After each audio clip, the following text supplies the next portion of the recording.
गर्मी बहुत ज़्यादा मानेगा और वो जो उसकी प्रोडक्शन बीमारी से पहले थी वो प्रोडक्शन नहीं अपनी वो अचीव कर पाए।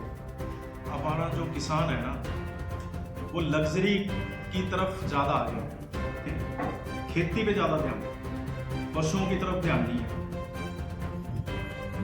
पशुपालक यदि अपने पशुओं की देखभाल सही से करे और उसका सही समय पर टीकाकरण, उसकी देखभाल, अच्छी नस्ल के पशु इत्यादि, तो पशुपालकों के लिए मुनाफा ही मुनाफा साबित हो सकता है पशुधन। ये कहना है गांव सनैरियो में कार्यरत चिकित्सा अधिकारी सुरेंद्र मोहन डांडे का, जिन्होंने विशेष बातचीत में दी विस्तृत जानकारी। कुरुक्षेत्र से राकेश शर्मा की रिपोर्ट।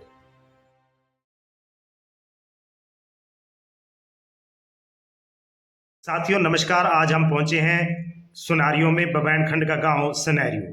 पशु चिकित्सा अधिकारी सुरेंद्र मोहन डांडे जी से विशेष बातचीत करेंगे कि वो पशुओं की देखभाल के लिए और इन समय में आने वाली बीमारियों की रोकथाम के लिए क्या दिशा निर्देश पशुपालकों को देना चाहेंगे। सुरेंद्र मोहन जी, सबसे पहले तो आपका स्वागत है हमारे चैनल पर। हम आपसे जानना चाहेंगे कि मुंह खुर और गलघोटू की बीमारी की रोकथाम के लिए सरकार के द्वारा एक अभियान चलाया गया है, उसके बारे में विस्तार से जानकारी दीजिए। जी नमस्कार। पशुपालन विभाग की तरफ से इस महीने की 16 तारीख से FMD और HS की अगेंस्ट वैक्सीनेशन का एक कैंपेन चलाया गया है। जो वैक्सीन जिसमें FMD यानी कि मुंह खुर और HS हेमोरेजिक सेप्टिसीमिया यानी कि गलघोटू, तो उस वैक्सीन के अंदर दोनों ही बीमारियों के के खिलाफ टीकाकरण है और ये 16 अक्टूबर से चला हुआ है। और हम हमारी जो स्टाफ है और मैं खुद गांव-गांव जाके घर घर जाके सभी पशुओं को, जो योग्य पशु हैं उन सभी को हम टीकाकरण कर रहे हैं, ताकि अब जिस भी पशु को ये वैक्सीन लग जाएगी तो वो मुंह खुर और गलघोटू दोनों ही बीमारियों से उसका बचाव हो जाएगा। मुरखुर और ये गलघोटू के दौरान किस प्रकार किसान को पता लगता है कि ये बीमारी पशु के अंदर आ चुकी है? अगर वैक्सीन नहीं लगवाएगा पशुपालक अपने पशु को, तो अगर बीमारी आ जाती है, जैसे कि मुंह खुर की बीमारी अगर किसी पशु में आती है तो उसकी जीभ पे छाले पड़ जाएंगे और वो छाले फूट जाएंगे और उसके अंदर से उसकी मतलब ब्लीडिंग भी हो सकती है और उसके जो मुंह से बहुत ज़्यादा झाग और लाल गिरेगी और जो उसके खुर हैं, चारों जो उसके खुर हैं, उन खुरों में जो नीचे वो उसमें भी छाले पड़ जाएंगे और वो छाले जब फूटेंगे तो उसमें से खून आएगा और उसमें मक्खियाँ बैठ के उसमें कीड़े भी पड़ सकते हैं। और इसका जब अगर मुंह खुर की बीमारी अगर आ गई पशु को, तो कम से कम 10 दिन पशु उसको ठीक होने में लेगा जी। और पशुपालक का कई हजार रुपए दवाइयों का खर्चा आ जाएगा, जो कि उसकी जेब पे बर्डन होगा और वो पशु ना तो दूध देगा और आगे जब वो रिकवर कर भी गया पशु इसके मुंह खुर की बीमारी में, तो रिकवरी के बाद एक मतलब एक टर्म होती है पेंटस यानी कि हाँफना, पेंटिंग। तो पशु को वो गर्मी बहुत ज्यादा मानेगा और वो जो उसकी प्रोडक्शन बीमारी से पहले थी वो प्रोडक्शन नहीं अपनी वो अचीव कर पाएगा। सर, हरियाणा को दूध दही का खाना कहा जाता है, यहाँ पर सबसे ज्यादा दूध का उत्पाद होता है, लेकिन देखने में आया है कि किसान पशुपालक अब धीरे धीरे अपने पशुओं को छोड़ते जा रहे हैं और दूध अब मोल लेने लगे हैं। इसके पीछे के क्या कारण है? इसके पीछे के कारण एक जो अपनी नई जनरेशन है वो सारी की सारी अब विदेशों में भाग रही है। जो +2 करते ही बच्चा विदेशों में पढ़ाई के लिए जा रहा है, एक तो वो कारण है। दूसरा के कारण एक जो अपनी नई जनरेशन है वो सारी की सारी अब विदेशों में भाग रही है। जो +2 करते ही बच्चा विदेशों में पढ़ाई के लिए जा रहा है, एक तो वो कारण है। दूसरा, हमारा जो किसान है ना वो लग्जरी की तरफ ज़्यादा आ गया है। अब वो सोचते हैं भी मैंने भैंस गाय बना बेच दी और मैं तो मोल का दूध ले लूँगा, लेकिन अगर सभी ऐसी सोच रखेंगे तो प्रोडक्शन दूध की कहाँ से आएगी? तो फिर उसके अंदर जो जो स्वार्थी लोग हैं, जो स्वार्थी तत्व हैं, फिर वो सिंथेटिक मिल्क का व्यापार ज़्यादा बढ़ेगा। हमको नकली दूध ही मिलेगा, अडल्ट्रेटेड दूध ही मिलेगा, और जो प्योर दूध है, शुद्ध दूध है और शुद्ध फिर दही है, आगे जो वो चीज़ें नहीं मिलेंगी। और तो इसलिए अगर, और अच्छा दूसरा क्या है कि भी जो अपना जो किसान है ना एरिया का, जी मैंने ये देखा भी इस एरिए में खेती पे ज़्यादा ध्यान है, पशुओं की तरफ ध्यान नहीं है। अगर और पशुपालन का जो एक ये जो व्यवसाय है बहुत ही फायदेमंद व्यवसाय हो सकता है अगर किसान इसको साइंटिफिक तरीके से करे, पशु का पूरा ख्याल रखे, सुबह से लेकर शाम तक खुद इन्वॉल्व हो डेयरी के अंदर, अपने नौकरों के भरोसे ना छोड़े। तो ऐसी बात नहीं है कि पशुपालन का जो व्यवसाय है अब नुकसानदायक है, नुकसानदायक नहीं है। अपनी अज्ञानता की वजह से, अपनी लापरवाही की वजह से ही पशुओं के व्यापार, उसमें दूध के व्यापार में नुकसान होता है। वैसे ही ये बहुत बढ़िया व्यवसाय है। आपको खेती में 6 महीने के बाद आपको फसल मिलेगी, चलो आलू लगाए आपको 2 महीने के बाद मिल जाएंगे, लेकिन दूध का व्यापार एक ऐसा व्यापार है, पशुपालन का व्यवसाय ऐसा है कि आपको सुबह और शाम तो आप 2 टाइम फसल मिलती है।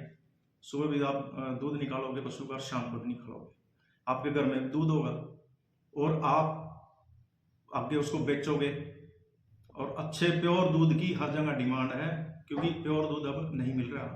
तो मेरी तो यही रिक्वेस्ट है अभी पशुपालकों से, अपना पशुपालन का जो ये काम है, डेयरी का काम साइंटिफिक तरीके से करें और इसको अपना रोजगार का साधन बनाएं। सर, अब जैसे युवाओं को बता भी रहे हैं या किसानों को बता भी रहे हैं कि रोजगार पशुपालक यानी पालने के बाद आप डेयरी फार्मिंग कर सकते हैं या अन्य कोई कारोबार कर सकते हैं जो आपकी आय भी बढ़ाएगा और आपके पालन पोषण में भी समृद्ध करेगा।